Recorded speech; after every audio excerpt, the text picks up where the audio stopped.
Hey, welcome to the show, everybody. My name is Mike. This is the Leadership Toolkit. As you know, your definitive leadership podcast, your opportunity to grow yourself, grow your teams, grow your business, grow everybody that you come in contact with, hence grow yourself and grow the people around you. I am really excited today. As you know, we have amazing leaders and managers and business people and speakers on this show to be able to bring their wealth of knowledge to you. We talk a lot about successes, and that's what you see in the internet world is we get to see all the success and it's awesome. We also sometimes talk about some failures and those things that allow us the opportunity to grow the most, even though they may be painful at the time. So today I've got an absolutely outstanding guest on the show. I've got Andrea Wilson Woods. She's a keynote speaker, a writer who loves to tell stories, a patient advocate who founded the nonprofit Blue Faery, the Adrienne Wilson Liver Cancer Foundation. She has a best-selling, award-winning book, Better Off Bald, A Life in 147 Days. It's a medical memoir about raising and losing her sister to liver cancer. Spent a little bit of time chatting with her backstage here, and she is absolutely amazing. I am very excited to bring her on board. Andrea Wilson Woods, welcome to the show. Thanks for having me, Mike. I'm excited. Absolutely. I am too. Would just do me a favor if you would. You have a really amazing background. We talked just briefly as we were getting ready to get started here, and I would love for you to share a little bit of your background story, who you are, and then certainly, what some of your leadership and your entrepreneurial experience. You started this nonprofit from the ground up, and I would love for you to expand on some of that. Yeah, so it really goes back to when I was 22 years old. I had graduated from college a year early. Go Trojans, fight on. And I was waiting for my sister to visit, my younger sister named Adrienne. She was 8 years old at the time. She came out for what was supposed to be a 2-week Christmas vacation. And the day after Christmas, our mother called and said she didn't want to be a mother anymore. And I should tell your audience that we have the same mother, but different fathers. Unfortunately, Adrienne's father died in a car accident before she was born, so she never knew Oh him. my. Yeah, and he was the love of my mother's life. I mean, it really crushed her. And our mother was a prescription drug addict, and I could see her life sort of unraveling. It was getting worse and worse, but I never expected that phone call. Sure. And but I could see how neglected my sister had been, and I was very concerned, and I just told our mother, "I'm gonna take her. If I take her now, I'm not gonna give her back." And while I did have my college degree and I had a little bit of money, had a great apartment, I was living with an alcoholic and my life was a hot mess. I mean, I did not have my life together at all. But I took physical custody of my sister that December of 1994, and I ended up actually suing our mother in court and got legal custody. So I raised my sister all through my 20s until she was diagnosed with stage 4 liver cancer 1 month Mm. after her 15th birthday. And that was in May of 2001. She only lived 147 days with that diagnosis, hence the subtitle of my Mm. book, Better Off Bald. And Blue Faery came out of me trying to find a way to channel my grief. So I started Blue Faery about a year and a half after she died. Wow. I don't even know where to go from there necessarily. Like that's It's a uh, lot, uh, I know. yeah. I can't imagine going into. I mean, from 22 years old, being an instant, quote unquote mom and caregiver to your sister, and then especially moving into that space of that sort of illness. And so, can you, at 15 years old, is there, because I don't know, Yeah, is there something that, stage 4, that's always the sort of terminal stage of right. cancer, right? How how did that come up? And this is one of those that if you don't want to go way down that road, that's fine. I'm just, it's shocking to me. How did it all of a sudden at 15 years old, was she just experiencing pain, or what happened that led to that sudden diagnosis? Yeah, I'm happy to tell your listeners because it's a good opportunity to educate people. Yeah. I came home from work. I was a teacher to be on her schedule, and she was finishing up her first year of high school. So she actually went to school from 7 to 2, and I worked the more traditional 8 to 3. Okay. And typically, when I walked in, I was a very strict parent. And so we had a rule that homework came first. So when I walked in the door, usually she was already at the kitchen table doing her homework. And instead, on that day, she was on the living room floor, curled up in a fetal position, clutching her right side, right under her ribs, saying that she couldn't breathe. And this was a kid who never cried. And so I knew something was wrong. Sure. So we turned around and went to her pediatrician, who was just down the street. And he didn't like what he saw. And I didn't know that her stomach had been distended for a couple days. I was a very lucky parent that, unlike most of her friends, she like fully covered up. And so she never wore skimpy clothes, which I was Sure. so grateful for. But she didn't tell me that her stomach had been so distended. And the doctor said, "How long does this look like this?" And she said, "Oh, just a couple days." She said, "But I didn't hurt until today." And the reframe was, "I can't breathe." That's what she kept saying. He sent us Uh-huh. to the ER. It was the ER doctor who told us that she had tumors in her liver and lungs. And I will never forget that man. I will never forget the look on his face because he was Mm. shocked. And we lived in Burbank, California, and the only hospital they had was for adults. So they sent us that night by ambulance to Children's Hospital Los Angeles. And because of what they saw in the CAT scan, they rushed. And most patients today don't get this kind of treatment, but because of her age, because of what they saw, they rushed. She had a biopsy 2 days later, and that biopsy confirmed that she had hepatocellular carcinoma, which is the most common type of primary liver cancer.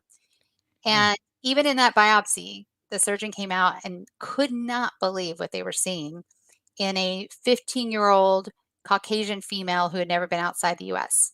Because at the time, HCC, which is the acronym for this disease, Mm-hmm. affected non-North American men over the age of 50. So they tested her for hepatitis B and C, and we found out that she had chronic hepatitis B and she had hepatitis C. We never knew. And Oh. based on her age and based on our mother's addiction, that she got it from our mother during childbirth, which is called vertical transmission. And it was just the perfect storm of bad timing of everything. Mm. And today that is far less likely to happen, especially in the US. If any woman goes in for prenatal care, they will test her for hepatitis B and C right off the bat. Sure. Right. But at that time in 1986, when my sister was born, that was not standard of care. But those are very common causes of liver cancer.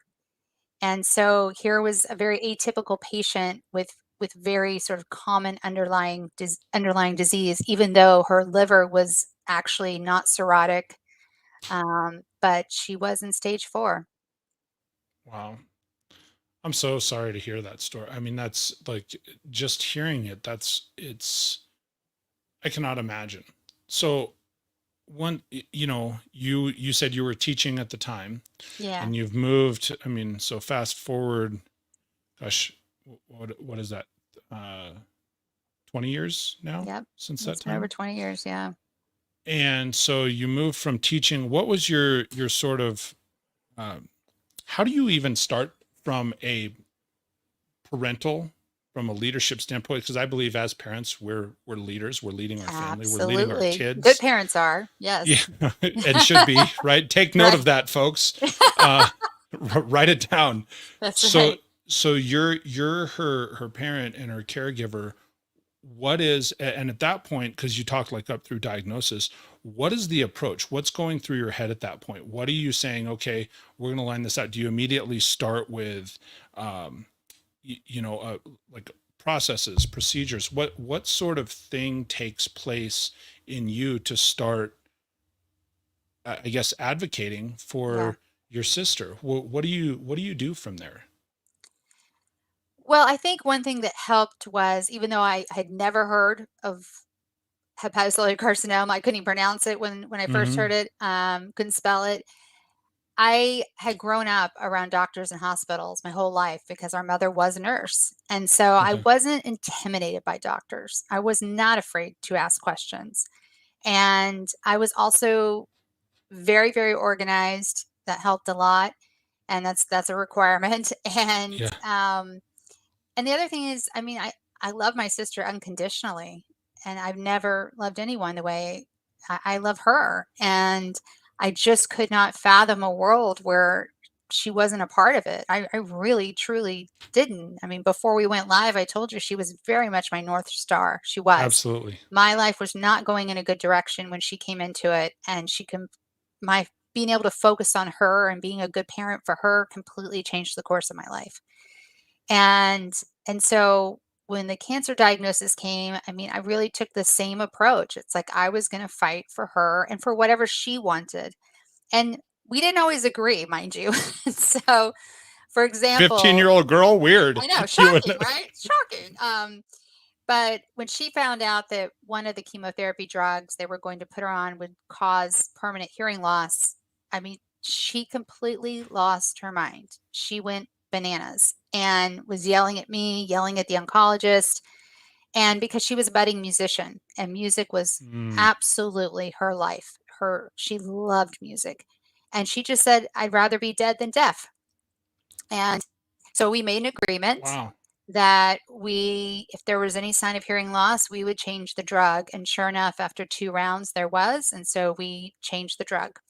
And so it, it was finding that balance between what she wanted and needed, and of course, what I wanted and needed. But like I said, those things were not always in agreement. No, man. So a few things that I take out of that, and these are I think some really strong traits when it comes to, because one of the things that you brought up, I always, ask my guests in advance, hey, give me a few ideas so that we can travel down a path that you're comfortable with. And you'd brought Sure. up things like patient advocacy and nonprofit management. We'll get deeper into that. But as far as like patient advocacy, and here's one of the parallels where I think it comes to, like we said, if you're leading people, if you're leading your family, if you're leading a business, if you're leading a team of folks, three things that I took out of what you just said that are very, very powerful is you said you have to ask questions. And not to put words in your mouth, you correct me anytime if anything come off, but it would be the first time. But I think it's so important for people to ask questions, even when you're scared to death of what the answer might be. Yes. And so I think that's something that's powerful. You said you got to develop organizational skills. And here's one that I really think is strong, as you said, that you wanted to fight for and be an advocate for what she wanted. Yeah. And I think that's such a valuable, and again, to frame it for this show, when we're talking, okay, leadership, but look at all of the different pieces of life that affects. Is if I'm engaging with my team departmentally, my business and so forth, like, you have to be aware of what those folks want. You're their caretaker in that moment. And so I think those three things are such powerful skills to be able to expand on. If Can you we don't, touch on the yeah, last one for a second? please, absolutely. I think that is, and I'm so glad you pulled that out and recognized it. I think that is the mistake a lot of people make in life, and across all aspects of life, is that we're told to treat people the way we want to be treated. And that does True. not work. It doesn't work. It's the golden rule. Well, there's a thing called the platinum rule where you treat people the way they want to be treated. And I have found that advice, it's probably the best piece of advice I've ever gotten in my life. And I didn't realize that's exactly what I was doing for her. And again, I didn't do it perfectly and I didn't do it well at all times. But I definitely think as a leader, if you're running a business, you have to treat employees the way they want to be treated. You have to ask them what it is that they need. No, I absolutely agree with you. And the interesting thing, you bring up the platinum rule, like we talk about the golden rule, treat others as you want to be treated. You brought Doesn't this work, up. man. But here's the thing. I think that can give you a baseline for kindness. Like, okay, I want people to be kind to me. And so that Sure. allows me, but that's the fine line. And I'm going to say this here. Maybe it's something to write down, right? The golden rule is if it's teaching us kindness, and because that's what I want to receive, that's the fine line between kindness and true and genuine love and care for somebody, right? The platinum rule is then that love, because it's like, I actually care enough about you to know what it is that you want or what Yeah. it is that you need in the moment, right? So, what other a couple things too. If people are listening here on the audio podcast, I always spell things out for them. You can make sure and check out. We're going to get into this in a little bit. Andrea's it's a nonprofit, right, Right. for Liver Liver Cancer cancer. Association for liver cancer, and so you can check out her website at bluefaery.org. It's BLUEFAERY.org. Also, you can make sure and connect with Andrea at on LinkedIn. You look up Andrea Wilson Woods, and it's spelled just like it sounds, Andrea Wilson, Wilson Woods. I always spell it out just so that it'll get picked up and people That's good. can pick it up. I'll always spell it out one time usually though. So make sure that you can connect there. So what other tips as you're progressing through this and Through the you know, illness itself. yeah, Yeah, well with her. through the illness, and then I think probably who are the people, let me ask you this. I'm going to shift one of these questions during Sure. that time, because I have to imagine sometimes you don't know what you don't know, especially in that Yes. situation. You want to talk about entering the unknown. That has to be unknown. Yeah. Who are the people that you seeked out deliberately for advice?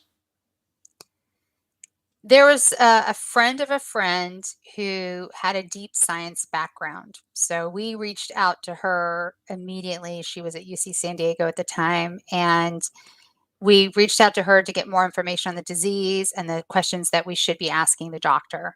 And she got back to us right away. And so I was asking the doctor questions that I didn't really understand, but like I had her notes. Yes is good, no is bad, or no, yes is bad, or you know what I mean? So I had her notes. And the other thing was we were so lucky, and this is where like you can't sort of plan for this, but we had an amazing pediatric nurse those first 2 weeks during Adrienne's first round of chemotherapy. Just because of the way things rotated, we saw her occasionally, but she was never Adrienne's nurse again. She and I are still friends today. And she sat me down when Adrienne was about to be discharged and said, Andrea, I know what the discharge instructions say, and they're great. And that's a little tidbit, by the way, for people. They give Yeah. parents of children with cancer far more information than they do adults. And so I see a lot of adults with their caregivers that don't know what to do because they're given zero discharge instructions. But we were given a lot. But this nurse sat down and said, I know what that says, but here's what it's missing. And she told Ooh. us what to do at home to protect Adrienne from getting sick, because many, many people don't die from the cancer they have. They die from an infection because their immune system is so suppressed from chemotherapy and other drugs. Um, and so, because of her instructions, and we follow them to the T, Mm-hmm. Adrienne had one cold one time, and that was it. And so she was never in and out of the hospital unnecessarily, which is great because the hospital is the worst place because you can Sure. get sick very fast in a hospital. Right. So I think those were the two people who were there right from the beginning that were really helpful. And then were you did you find it hard when you are so invested in caring for someone else? Can you recall what were you doing to care for yourself? And then is that something that is the same as you do today? How does that transition? What were the things that you were doing to keep yourself going? And or was it just, hey, I'm running on empty and I'm running on love and caffeine? Yeah, I drank a lot of Diet Coke back then. I don't drink Diet Coke anymore or soda. But I didn't really care for myself. I mean, I think I took a 5-minute shower, once a day. Like that was kind of it. My focus was entirely on her. I did have friends around me who insisted I do things. So there was one time a friend of mine insisted I go out with her, and I did. My sister was practically pushing me out the door, and I didn't really want to go, but I did. And then there was another time where another friend of mine had arranged to get tickets to see Depeche Mode. My sister actually was supposed to go and didn't feel up to it. And so, but she insisted I still go. And so I did. Um, I mean, friends definitely wanted to make Mhm. sure that I was taken care of, but my focus was entirely on her. So, and I didn't like being away from her. I didn't. Sure. So is that something you would change given the choice now? Like knowing what you know now, would you change and care for yourself more, or would you keep pretty much everything the same? Just curious. I wouldn't change our experience, but Sure. I do tell caregivers today that you have to make sure that your basic needs are taken care of. You know, you Sure. do need to do things that are for you. And and one thing I do recommend to people is that a lot of people in your life want to help and they don't know how. Right. And the best thing you can do is make a list of things that would help free up your time or, you know, give you just less stress. And and then ask those people to do those things however random they may seem, you know. And the people who are sincere, the ones who say I want to help, will do it. And so one of the oddest requests we made of again, not even a close friend, more of an Sure. acquaintance, was my sister had got all these very colorful wigs Okay. and she wanted wig heads for these wigs. And there was one place to get these wig heads in Los Angeles, and it was not close to our house. And I didn't want to sit in that kind of traffic. And so I reached out to, like I said, not even a close friend, but she asked, anything you guys want? I said, I know you live down the street from this place. It's going to sound weird, but would Go you by the mind much. getting 3 wig heads? And she was like, no problem. And she did it. And her taking the time to do that right there saved me an hour, you know, and going there and back. And so there are lots of people want to help, but you might have to give them direction. That's good And advice. thanks. I'm sorry, you can keep going. I was just thinking that's good No. advice. There's lots of people. I think that happens so often in life, right? People Yeah. will say they want to help, or especially like we're infested with it on social media. It's like, oh, we need sending prayers, and it's like, okay, because that's sort of the default. Like I'm sending prayers and thoughts and good vibes because we don't know, and I think that's really good advice coming from what you've traversed through. Is it's like, yeah, sometimes if you give them direction, the people that really are genuine and do care will bring wig heads. And this goes back to treating people the way they want to be treated, right? It's the same concept, because the other side of that is treating people the way you want to be treated. So one example is there was a good friend of mine who lived overseas who wanted to have us meals delivered to our house. He knew one, that I don't like to cook at all. I'm a terrible cook. And two, he wanted to make our lives easier. Sure. But and it was very well intentioned, but literally it never worked out, because whenever he was trying to arrange, now this was 20 years ago, so it was much harder, but whenever he was trying to arrange for meal delivery, we would be out, you know, at the hospital or doctor's appointment, or we were just not home. Sure. And so that's a good example of, well, good intentions, but I wish he had just asked me what I needed from him, and I would have said, not the meal delivery. It's not working. And it Right. actually caused more stress. Oh no.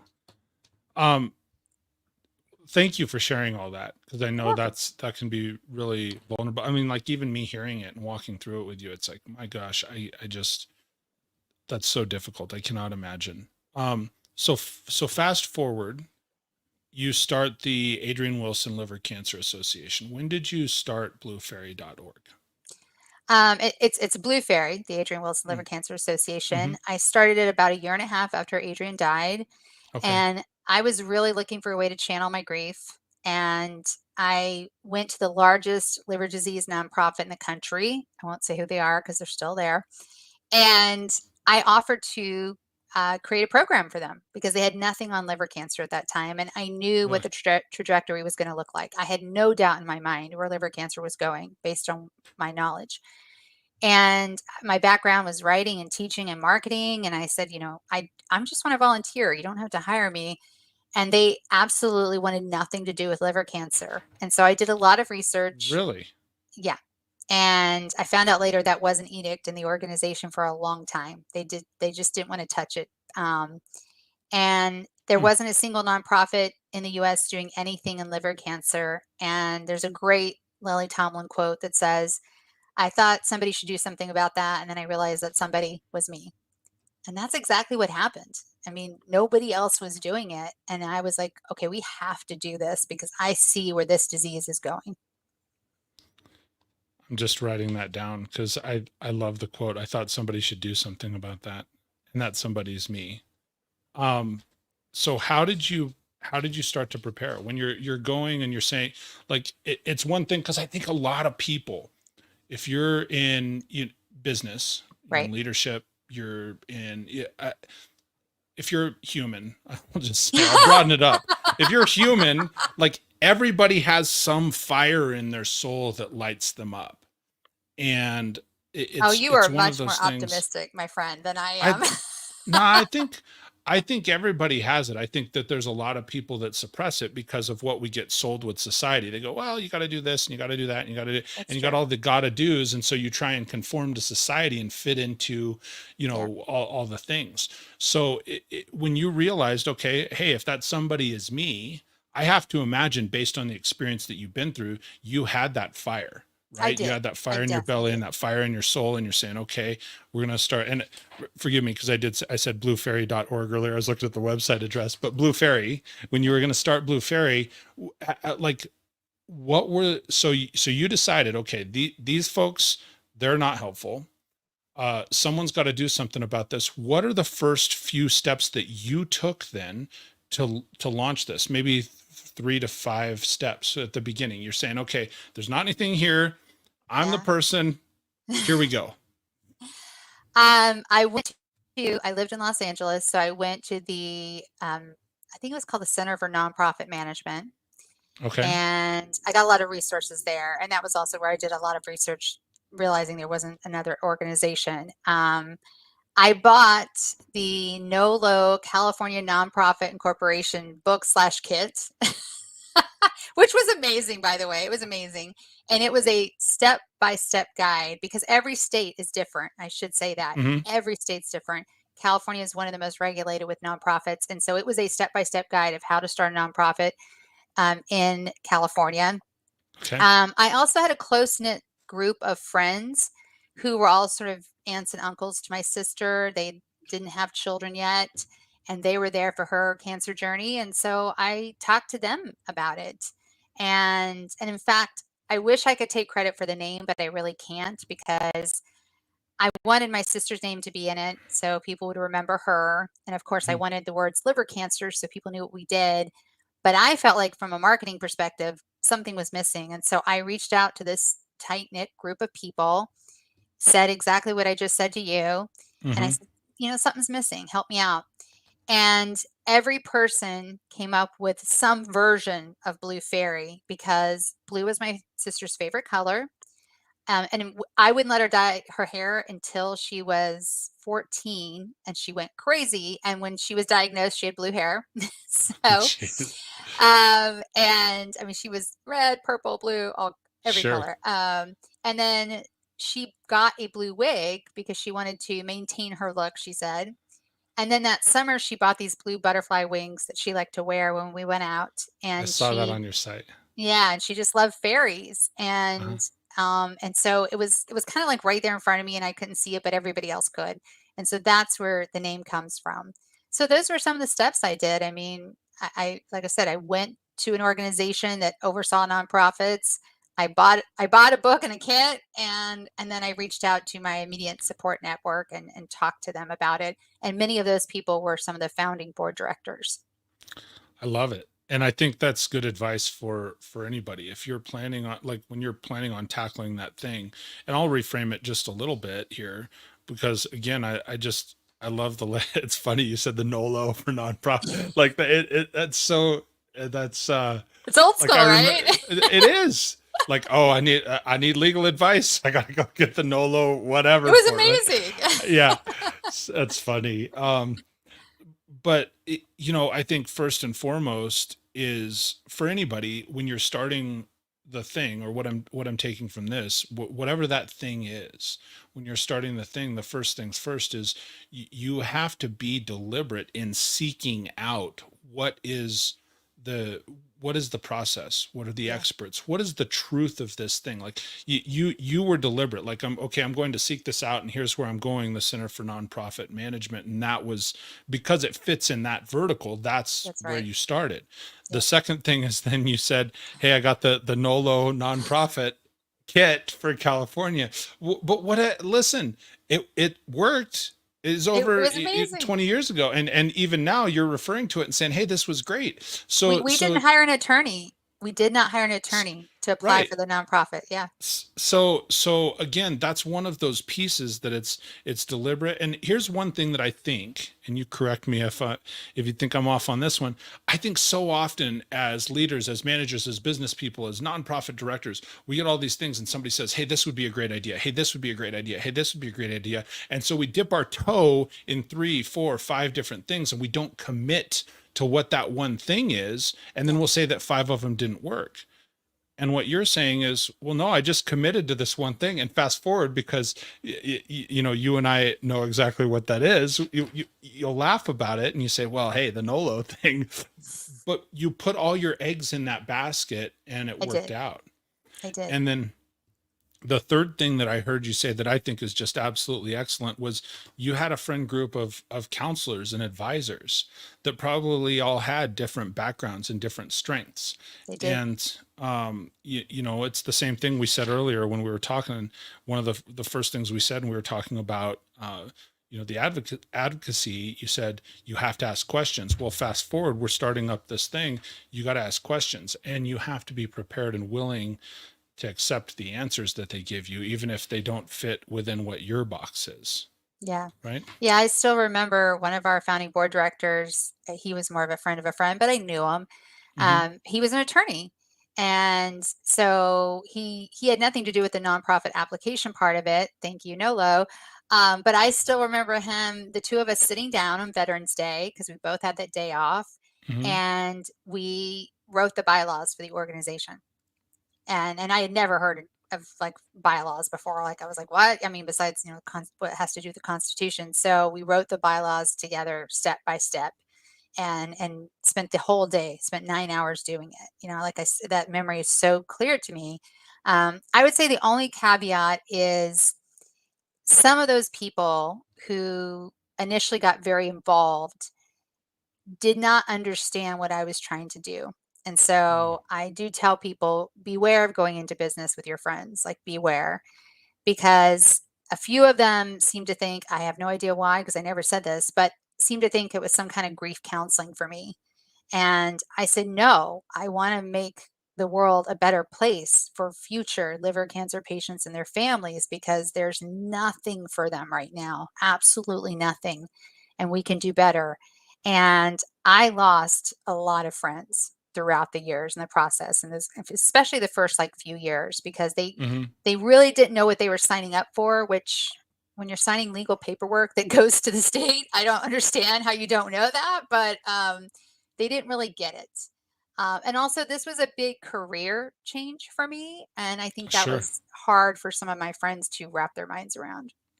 Because you were moving from teaching into nonprofit. From teaching and acting. I was an actress in my 20s. Okay. Yeah. So would it be fair to say early on, because you said you lost some people and because they had their own view, do you recall how, what I'm taking it to mean is how important was the vision and vision casting, and how were you able to get that vision across to the right people? I think the vision was really clear. I feel like the vision was really clear. What ended up happening is all of those people that I brought in initially were friends of mine, but they weren't friends with each other. And that was kind of the mistake I made. And again, I don't think you need to be friends.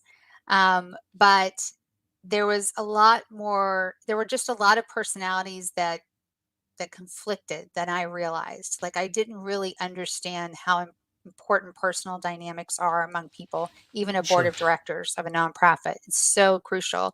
And in fact, the one person who joined the board, who was a total stranger to me, she was a friend of a friend, but she came on the board as our treasurer, and she still is on our board today. And she and I were not friends, but we're friends now. We've become friends over the last 2 decades. And I'm so grateful, because she didn't get caught up in any of the sort of other minutia issues that were just a time suck in the first couple of years. Like it was really rough. And so it was one of those things where I think I just didn't understand the personal dynamics among these people, because I had only seen them at like my sister's birthday party, for example, or a holiday, and everybody's on their best behavior then. Sure. So, Right. so it would have helped if I had paid more attention to the personal dynamics. And now as a leader, I absolutely do. We just hired someone, and when it got down to the final candidates, it became about culture. Everybody was equally qualified at the very end, right? The last three Sure. candidates, but then it became about who is the best fit for our culture, who's the best fit with the other employees, to bring it back That's to leadership and work. no, I love it. I love it. So those personal dynamics and who fits the cultures, those are both really valuable things to look at. So let me ask you, when you're narrowing it down, and I've got a couple different directions to go here, but I'm going to ask this one just Wherever because you we're on the like, my friend. subject. Um, so what are some of the key things when you're getting into hiring people? Because again, it's easy in especially if you're in like a startup, I imagine that okay, well, hey, my friends, they're the easy choice because they like me, right? And that kind of deal. And they're either 100% for you, or they're like, dude, this ain't gonna work. And Right, you have exactly. those two people, right? Um, so at this point, now you've got a lot of years under your belt. You're a strong leader and a strong nonprofit manager. What are some of the key things, 3 to 4 or 5 characteristics that you look for in people to hire and bring on in your organization? I think it's much more important to find people who share your passion and your values over a particular skill set. Okay. And someone else said it really well. It might have been Seth Godin, but you can't teach passion. You can't teach values. You can teach skills. So I love while that you might statement. want someone with a very particular skill set, if they're not a good match there, then it's not worth your time. So one of the things we did with this last hire was, on the job application itself, we said, this is our strategic objective, which some people think it means one thing. It's more like a vision and mission statement overall. It's from Work the System. Highly recommend that book. It's a great book. Work the Business, system. yeah, Work the System. Great business book. So we had everybody look at our strategic objective. It was part of and said, what part resonates with you the most and why? And then we also have our general operating principles. And again, strategic objective is one page, general operating principles are like page and a half. And we said, which of these general operating principles resonate with you the most and why? And and then we had some other questions very specific to the job itself. But what I did with my team was I blinded all of the candidates. So my team, like I knew who the candidates were, their names, their general ages, male, female. I knew all that, but my team didn't. I blinded it, and we looked at the spreadsheet together, and based on that, my team, we discussed like, whose answers do you like best and why? And that was very worthwhile. So what Wow. was interesting was, first of all, the team was invested, right? They were involved, they were excited. And secondly, it gave me some input as a leader as to what resonated with them and why. And of the 9 candidates for the first interview, we interviewed 8. One person didn't show up. And of those 8, we narrowed it down to 4. And of those 4, 2 were people that my entire team from the very beginning had liked. And that Go figure. came into mind. And then Yeah. from that 4, one person dropped out, and I knew he would, because I knew he was an entrepreneur, and he realized he really is an entrepreneur. And then we were down to 3. And of those final 3, that's when it became about, well, who's the best fit for the group and the company? We're still small and growing.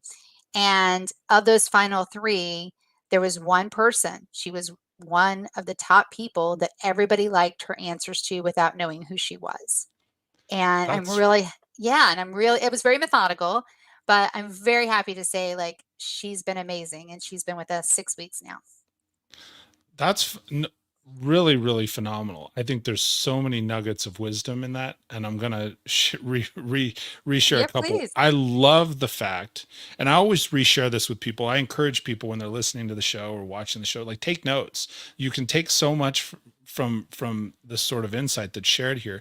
The fact that you said, okay, we hire for passion and values, and I've heard the statement. I don't know if it was Seth Godin, but I've heard a similar statement that said, look, hire for character, teach skills, right? Yes. Yes. And so I think as long as they've got the basic knowledge, right? Somebody can do it at 60 or 70%, and you're going, okay, I can, they know what to do, at least somewhat. We'll teach them how. Yep. So I love that. I think it is absolutely phenomenal. And I've done a lot of shows. I have not heard that whole finish with the blind part, right? I've on the flip side heard start with the blind part, right? Okay, we got 100 candidates and they submitted the stuff because you're sort of blind anyway. You don't have you don't already know them. But I love the fact that you're doing that at the tail end because it removes that sort of personal indebtedness and emotion. Because you go through interviews, you start talking to people. At least I do, and I Yeah. get invested, right? Oh, and you go, well, I like this person. Maybe it wasn't the perfect answer, but I like them, and so we start to make concessions as leaders. And I love the fact at the tail end there that you said, no, I blinded them and we did this, and you found the truly the right person in Yeah. a We did it at the use. beginning and the end. We did both. Yeah. Beginning and the Gotcha. end. Yeah. Yeah. Gotcha. So, fast forward here, I want to ask a question because one of the things that you brought up, and I really want to discuss this on the show today, you brought up because you are or have become an expert in nonprofit management from starting at the Center for Nonprofit Management to now managing a nonprofit yourself, right? Yeah. What do you think the differences are in managing a nonprofit organization versus because you made the statement of a few minutes ago was, hey, this one person, they were really an entrepreneur. So what are some of the differences between like nonprofit management, entrepreneurship, or a traditional business model for profit management? I think there are fewer differences than people realize because it's still a business. You still have to make a profit. The profit just goes back to the mission and to the company. Mm-hmm. I once had someone come up to me and said he wanted to start a nonprofit because he wouldn't have to worry about making a profit. And I just wanted to scream. I was like, no, no, no, no, stop, stop. The goal is still to make a profit. It really is. And in fact, one of our general operating principles, it's like, I'm going to misquote it now, but it's something like think like a business, work like a charity or whatever, because too many charities Mm-hmm. get in scarcity mode. Too many charities don't think about profitability. And too many charities also don't think about building up assets. And I think those are all huge mistakes. Um, are there logistics as a charity? Yes, absolutely, right? There's certainly Sure. some tax benefits as a charity. And then of course, how you get your funding can be very different. But even as a charity, just like a business, you need to have diverse streams of revenue. Mm-hmm. And that's one of the things that we're really working on for 2025 is diversifying our streams of revenue. And that's really critical. And of course, you have grant proposals, for example, but again, businesses often have to do that, especially B2B, right? If they're Mm-hmm. trying to get a client's job, you still have to give a proposal. So I think there are more similarities than people realize. Is there anything that stands out that you would say, hey, this thing is different? And I if think not, it that's okay. I just No, I think it depends on the sector you're in. okay. So we're in healthcare. It's very regulated. There's a Sure. lot of compliance. There are a lot of HIPAA issues, and um, and that's a learning curve. That's a learning curve. Okay. And what you mentioned before about that 70%, the person we ended up hiring, she, like I said, she fit in terms of culture and values, and she had the skill set, but she had never worked in healthcare. And so that has been so far her biggest learning curve is getting adjusted and rethinking in terms of like, oh, wow, you can't do X, Y, or Z because of this. So healthcare is very, very regulated. Sure. But I think that shows here's something I'm going to pick out from that, Andrea, is I have to imagine have a little bit of an entrepreneurial streak in you, because for a couple things: one, starting the organization, and two, for somebody that's in the role that you're in, to say, hey, they don't have this healthcare background, but I'm going to take that shot. Let's go pull it, right. And I think Yeah, that takes, you could teach that. yeah, well, and that is something that is, not whether nonprofit, for profit, whatever. I think that's something that is, that entrepreneurial streak, that people are willing to take those chances often more than in a corporate environment, for example, is why I bring that up. Oh yeah, I'm definitely a risk taker. And Yeah. I was when the boys told me that I couldn't play ball as a little girl in our cul-de-sac, I immediately was like, how can I make money off these boys? And I would sell them Kool-Aid and cookies after their games. It's like, if you're not going to let me play, then I'm going to make money off you. So And then I'm gonna go buy more balls and I'm gonna sell them to you too. exactly. I don't care. I don't want to With your play. own cool. That's funny. Oh, totally, totally. And even in high school, I had this, I don't think it's a secret. I had, when I moved to Alabama with my mother, and then my sister was born, the Iron Bowl, famous game between Alabama and Auburn for people Hmm. who don't know college football.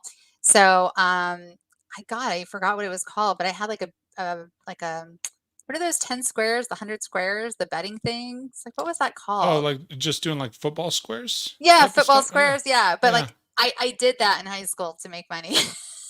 So, That's awesome. Iron Bowl. Listen, we do that in one of the nonprofits that I participate in on the board. We'll sell football squares each year. We do it for my Really? yeah, Oh, for my that's daughter's clever. gymnastics club. We do fundraising, and we're like, hey, you can buy a square for the for the Super Bowl and that kind There of you stuff. So go. it's still Yeah, a thing for sure. it's still a thing. Yeah. So, gosh, there's so many other things that I'd considered. Well, as we're coming to the tail end, and with respect for your time, we just crossed the 45-minute mark. Um, do you have any final thought? First off, thank you so much for joining me. Thank you for sharing the Oh, story and how you have gotten all this started, and some of the growth, and just so much value in what it is that you've brought today. I really, really appreciate that. oh, Um, thanks. Absolutely. A couple of things as a reminder. If anybody's listening, you can check out, you can find Blue Faery online. It's located at bluefaery.org, BLUEFAERY.org. You can connect with Andrea Wilson Woods on LinkedIn. I'll throw that up on the screen as well. Andrea, any sort of final thoughts or anything that we didn't touch on yet that you wanted to make sure and cover today? I'd love for you to bring that up and share it this time. Yeah, so you mentioned my book and my bio, Better Off Yes. Bald, and that was published roughly 5 years ago, and it's a medical memoir.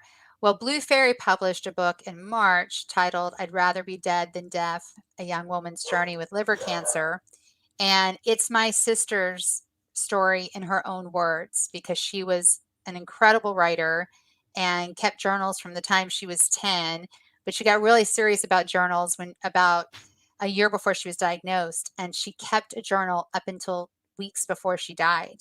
Wow. And she was also an incredible artist. Her artwork has been hung in 3 LA galleries by the time she was 15. And so it's an art journal. It has her artwork, it has her words, and like I said, it starts the year before she was diagnosed, goes right up till right before she died. All the proceeds of that book go directly to Blue Fairy. Awesome. And it was a really amazing, very hard project to do. I I can served as the imagine. editor of the book, but it's really amazing to get her voice out there in the world, and you see this switch. I mean, you really see this switch from kind of normal teenage girl problems to, oh, I've got liver cancer. Yeah, like that's how she Oh, started that entry. I've been gone for a couple weeks because I got liver cancer, but then she goes really into it, and you also see the way she tackled it, yeah. because she really tackled it with, I'm going to do whatever I've ever wanted to do in my life, because I think she knew deep down her time was running out, and I couldn't accept that, but she knew, and she did some incredible things in those 147 days. That's absolutely phenomenal. You said the title, I'd rather be dead than deaf. Yeah, rather be And dead than deaf. Yeah, I got the goosebumps. That's whew. Um, yeah. so where I'll make sure and share in the show notes as well. Where can people get a copy of the book?